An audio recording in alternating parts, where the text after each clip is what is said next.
नमस्कार, श्री स्वामी समर्थ. आजच्या व्हिडिओमध्ये आपण श्रावण महिन्यामध्ये नवनाथ भक्तिसार या ग्रंथाचे पारायण कसं करावं, नियम काय आहेत, पूजा मांडणी कशी करायची याबद्दल माहिती घेणार आहोत. नवनाथ पारायण ज्या घरात होते त्या घरात नवनाथ महाराजांचे वास्तव्य असते असे मानले जाते. अशा घरांमध्ये दुःख, दारिद्र्य आणि आरोग्य समस्या कधीच राहत नाहीत. याचबरोबर कर्णीबाधा, संबंधबाधा, भूतबाधा आणि शत्रुपीडा अशा गोष्टींपासूनही संरक्षण मिळते. म्हणूनच असे म्हटले जाते की आपल्या जीवनात एकदा तरी नवनाथ महाराजांचे नवनाथ भक्तिसार या ग्रंथाचे पारायण अवश्य करावे. जर तुमच्या मनात नवनाथ पारायण करण्याची इच्छा आली तर समजून घ्या की हे नवनाथ महाराजांची इच्छा आहे. अशा वेळी कोणतीही भीती किंवा शंका मनात ठेवू नका. नियमांची चिंता करू नका. जिथे इच्छा असते तिथे मार्ग सापडतो. या व्हिडिओमध्ये आपण नवनाथ पारायण कसे करावे, पारायणाचे नियम कोणते, रोज किती अध्याय वाचावे, महिलांनी हे पारायण करावे का, पूजा मांडणी कशी करावी आणि उद्यापन कसे करावे याबद्दल आपण सर्व माहिती पाहणार आहोत. तर आपण सर्वात अगोदर बघूया नवनाथ पारायण महिलांनी करावे का. नवनाथ पंथात पुरुष आणि स्त्री यांच्यामध्ये भेदभाव नाही. श्रद्धा असलेली कोणतीही व्यक्ती नवनाथ महाराजांचे पारायण करू शकते. तथापि काही महिलांना पारायण करण्यास अजिबात संकोच वाटतो. यामागे अनेक कारणे आहेत, जसे की मासिक धर्माशी संबंधित बंधने. मासिक दरम्यान काही महिलांना पूजा अर्चना करणे योग्य वाटत नाही. नवनाथ पारायणादरम्यान काही दिवसांसाठी स्त्रियांना पारायण वाचन थांबवावे लागते. काही महिलांना असे वाटते की पारायणाचे नियम खूप कठोर आहेत आणि ते पाळणे कठीण आहे. काही महिलांमध्ये पारायणाशी संबंधित अनेक भ्रम आणि भीती असतात. या सर्व शंका दूर करण्यासाठी आणि महिलांना नवनाथ पारायण करण्यास प्रोत्साहित करण्यासाठी काही गोष्टी लक्षात घेणे आवश्यक आहे. मासिक धर्मादरम्यान महिलांना पारायणे वाचन थांबवावे लागते हे खरं आहे, परंतु याचा अर्थ असा नाही की त्या पूजेत सहभागी होऊ शकत नाहीत. महिला या काळात आरती, कथाश्रवण आणि इतर धार्मिक विधींमध्ये सहभागी होऊ शकतात. नवनाथ पारायणाचे नियम कठोर वाटू शकतात, परंतु ते आपल्याला शिस्त आणि एकाग्रता शिकवण्यास मदत करतात. थोड्या प्रयत्नाने आणि श्रद्धेने हे नियम सहज पाळता येतात. नवनाथ पारायणाशी संबंधित अनेक भ्रम आणि भीती निराधार आहेत. योग्य मार्गदर्शन आणि सकारात्मक दृष्टिकोनाने तुम्ही या भीतीवर मात करू शकता. नवनाथ पारायण महिलांसाठी अनेक फायदे देणारे आहे.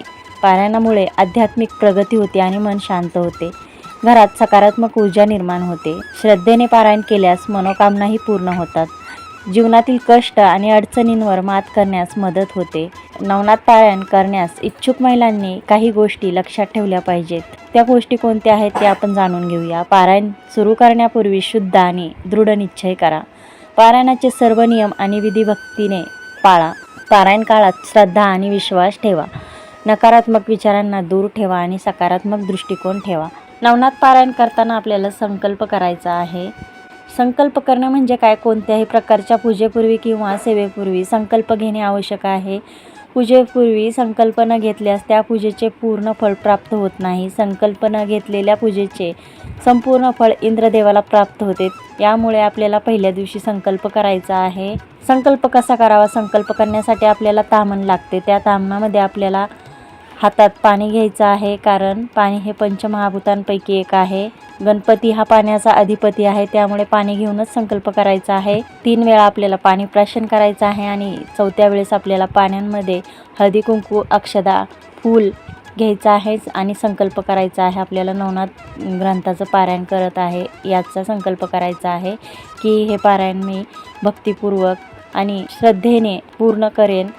नवनाथ महाराजांना प्रार्थना करायची आहे. हे पारायण तुम्ही कृपा करून पूर्ण करून घ्या आणि तो संकल्प आपल्याला आपली जी काही इच्छा आहे ती इच्छा बोलायची आहे आणि नंतर ते पाणी ताम्हणात सोडून द्यायचं आहे. नवनाथ पारायणाचे नियम काय आहेत? काही सोपे नियम पाळणे आवश्यक आहेत, जसे की ब्रह्मचर्य. पारायण काळात ब्रह्मचर्य पाळणे आवश्यक आहे. घरात मांसाहार बनवू नये आणि खाऊ नये. साधा आहार घ्यावा. दूध, पोळी, भाजी आणि फळे खाऊ शकतात. उपवास करणे आवश्यक नाही. रात्री चटई किंवा घोंगडीवरच झोपावे. वाचन झाल्यावर पोथी स्वच्छ कपड्यात गुंडाळून ठेवावी आणि ती एका जागेहून हलवू नये. दररोज सकाळी कपाळ, कंठ, छाती आणि पोटाला भस्म लावावा. पारायण काळात कोणाशीही भांडू नये आणि मनात राग, द्वेष, मत्सर ठेवू नये. सकाळ संध्याकाळ घरात बनवलेला पदार्थ नवनाथ महाराजांना नैवेद्य दाखवायचा आहे. दररोज आरती करायची आहे. गणपती बाप्पांची, गुरुदेव दत्तांची, स्वामी महाराजांची आणि नवनाथांची आरती करायची आहे घरात. आणि देवघरात नियमितपणे गोमूत्र शिंपडायचं आहे. अंघोळीच्या पाण्यातही गोमूत्र टाकायचं आहे. गाय, कुत्रा आणि भिक्षुकांना दान द्यायचं आहे. त्यानंतर ओम श्री चैतन्य गोरक्षाय नमः हा मंत्र याचा जप करायचा आहे. नवनाथ महाराजांवर श्रद्धा ठेवायची आहे. मन शुद्ध ठेवायचं आहे. दुसऱ्याच्या घरातलं पाणीसुद्धा प्यायचं नाही. पारायण वर्ज्य करायचं आहे. तर नवनाथ पारायण कसे करावे, पद्धती आणि काही महत्त्वाचे मुद्दे. नवनाथ पारायण 4 मुख्य पद्धतीने करता येते. एक चक्री पद्धत, रोज एक अध्याय वाचा. 40 दिवसात 40 अध्याय पूर्ण करा. दुसरी पद्धत आहे 3 दिवसीय पारायण. पहिल्या दिवशी आपल्याला अध्याय 1 ते 13 वाचायचे आहेत. दुसऱ्या दिवशी आपल्याला अध्याय 14 ते 26 पर्यंत वाचायचे आहेत. तिसऱ्या दिवशी आपल्याला अध्याय 27 ते 40 पर्यंत वाचायचे आहेत. चौथ्या दिवशी समाप्ती आणि उद्यापन विधी करायचा आहे. 7 दिवसीय पारायण. दिवस पहिला 1 ते 6 अध्याय वाचायचे आहेत. दिवस दुसऱ्या दिवशी 7 ते 12 अध्याय वाचायचे आहेत. तिसऱ्या दिवशी 13 ते 18 अध्याय वाचायचे आहेत. चौथ्या दिवशी 19 ते 24 अध्याय वाचायचे आहेत. 5व्या दिवशी 25 ते 30 अध्याय वाचायचे आहेत.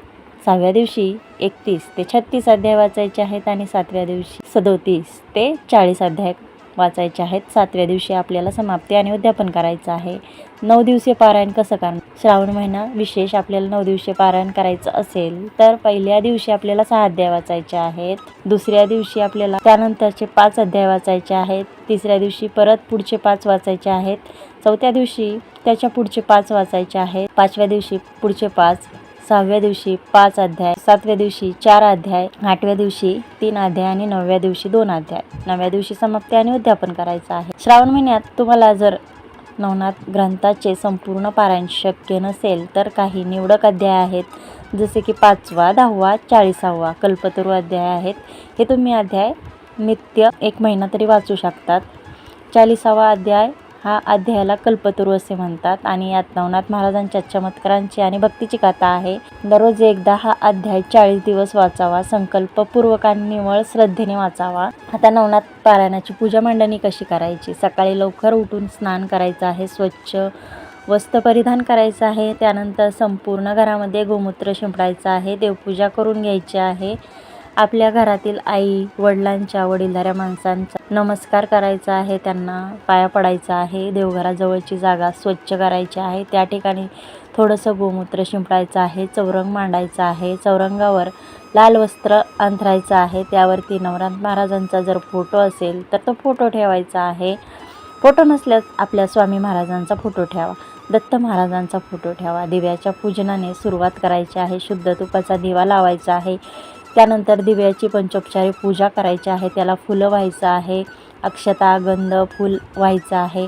त्यानंतर कलश मांडणी करायची आहे. एक तांब्याच्या कलशामध्ये आपल्याला सुपारी, नाणं, हळद, कुंकू, अक्षता टाकायच्या आहेत. आणि त्यानंतर त्याच्यामध्ये आपल्याला शुद्ध जल भरायचं आहे. तांदळाची रास करून आपल्याला त्यावर कलश ठेवायचा आहे. 5 विड्याची पानं त्यावरती ठेवायची आहे. नारळ ठेवायचा आहे. कलशावरती कुंकवानं आणि हळदीने उभ्या 5 रेषा काढायच्या आहेत. नारळावर कुंकवानं स्वस्ती काढायचं आहे. कलशाची हळद, कुंकू, अक्षता आणि फूल वाहून पूजा करायची आहे. कलश मांडणी झाल्यानंतर कलशा शेजारी जोडपानावरती सुपारी, नाणं, हळकुंड आणि बदाम यांचा विडा ठेवायचा आहे. गणपती पूजन करायचं आहे. घरातील गणपतीची मूर्ती असेल तर मूर्ती घ्यायची आहे. तामणामध्ये ती ठेवायची आहे. नसेल तर गणपतीचं प्रतीक म्हणून सुपारी घ्यायची आहे. त्याला शुद्ध पाण्याने आणि पंचामृताने स्नान घालायचं आहे. गणपती अथर्व शीर्षाचे पठण करून गणपती बाप्पांना अभिषेक करायचा आहे. चौरंगावरती थोडेसे तांदूळ ठेवा. त्यानंतर गणपती बाप्पांची स्थापना करा. त्यांना हळद, कुंकू आणि अक्षता लावा. स्वामींची मूर्ती किंवा दत्त महाराजांची मूर्ती असल्यास तामणामध्ये घ्या. अभिषेक करा. मूर्तीवर आपल्याला पंचामृताने, पाण्याने, शुद्ध पाण्याने असा अभिषेक करायचा आहे. त्यानंतर दत्त महाराजांची किंवा स्वामी महाराजांची मूर्ती असेल तर त्यांना स्वच्छ पुसून घ्यायचं आहे. मूर्ती चौरंगावरती थोडेसे तांदूळ ठेवून स्थापन करा. त्यांना गंधाक्षता आणि फुले वाहा. दत्त महाराजांना आणि स्वामी महाराजांना भस्म लावा. तुळशीपत्र वाहा. नवनाथ महाराजांच्या आरतीचा पाठ करा. नवनाथ महाराजांना नैवेद्य अर्पण करा. प्रसाद सगळ्यांनी वाटून घ्या. संध्याकाळी पुन्हा दिव्याची आणि कलशाची पूजा करा. त्यानंतर आपल्याला नवनाथ महाराजांची प्रतिकात्मक म्हणून स्थापना करायची आहे आणि पूजा करायची आहे. त्यासाठी आपल्याला 9 सुपाऱ्या घ्यायच्या आहेत. तांदूळ, नाणं, गंधाक्षता, फूल, बेलपत्र, नारळ, हळद, कुंकू, अक्षता, सुगंधी धूप, दीप, तेल नैवेद्यामध्ये आपल्याला उडदाचे वडे, खीर, पुरणपोळी, वरण भात, मुगाची खिचडी, नवनाथ भक्तिसार ग्रंथ, आसन, तांबे, पाणी इत्यादी घ्यायचं आहे. 9 सुपाऱ्यांची स्थापना करण्यासाठी आपल्याला 9 सुपाऱ्या आपल्याला तामणामध्ये घ्यायच्या आहेत. 9 सुपाऱ्यांना आपल्याला शुद्ध पाण्याने स्नान घालून पंचामृताने पुन्हा शुद्ध पाण्याने स्नान घालून 9 सुपाऱ्यांवर अभिषेक करून घ्यायचा आहे. त्यानंतर चौरंगावर 9 ठिकाणी थोडे तांदूळ आणि ते ठेवायचं आहे. त्याच्यावर हळदी कुंकू व्हायचं आहे. त्यावर आपल्याला नाणी ठेवायचे आहे आणि त्याच्यावर आपल्याला सुपारी ठेवायची आहे. प्रत्येक सुपारीला गंधाक्षता, फूल आणि बेलपत्र वाहून पहिली सुपारी आपल्याला स्थापन करताना ओम श्री चैतन्य मच्छिंद्रनाथाय नमः असं म्हणून ती सुपारी स्थापन करायचं आहे. दुसरी सुपारी स्थापन करताना ओम श्री चैतन्य गोरक्षनाथाय नमः म्हणून दुसरी सुपारी स्थापन करायची आहे. तिसरी सुपारी ओम श्री चैतन्य सरपटीनाथाय नमः असं म्हणून तिसरी सुपारीला आपल्याला स्थापना करायची आहे. चौथी सुपारी स्थापन करण्यासाठी आपल्याला ओम श्री चैतन्य जालिंदरनाथाय नमः असं म्हणून ती सुपारी स्थापन करायची आहे. 5वी सुपारी ओम श्री चैतन्य कानिपनाथाय नमः असं म्हणून ती सुपारी स्थापन करायची आहे. 6वी सुपारी ओम श्री चैतन्य भद्रहरिनाथाय नमः असं म्हणून ती सुपारी स्थापन करायची आहे. 7वी सुपारी ओम श्री चैतन्य रेवणनाथाय नमः असं म्हणून स्थापना करायची आहे. 8वी सुपारी आहे ओम श्री चैतन्य अडबंगनाथाय नमः असं म्हणून सुपारी स्थापन करायची आहे. 9वी सुपारी ओम श्री चैतन्य चौरंगीनाथाय नमः असं म्हणून नवनाथांच्या 9 सुपाऱ्या स्थापना करायची आहे. चौरंगाच्या समोर स्वच्छ वस्त्र ठेवायचं आहे.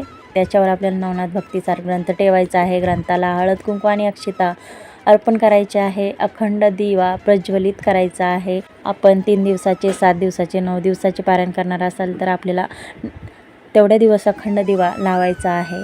नवनाथ महाराज, दत्त महाराज आणि स्वामी महाराज यांच्या फोटोची पूजा करायची आहे. त्यांना हार घालायचा आहे. रोज सकाळी आणि संध्याकाळी नवनाथ भक्तिसार ग्रंथाचे पारायण करायचं आहे. वाचन करताना तोंड पूर्वेकडे आणि नवनाथांचे आसन दक्षिणेकडे असल्याची खात्री करा. दररोज वाचनानंतर आरती करायची आहे. तर आजच्या व्हिडिओमध्ये आपण नवनाथ भक्तिसार या ग्रंथाचे पारायण कसे करायचे याबद्दल माहिती घेतलेली आहे. तर ही माहिती आणि हा व्हिडिओ आवडला असेल तर लाईक, शेअर, सबस्क्राईब करायला विसरू नका आणि चॅनलवर जर नवीन असाल तर सबस्क्राईब करा. धन्यवाद. श्री स्वामी समर्थ.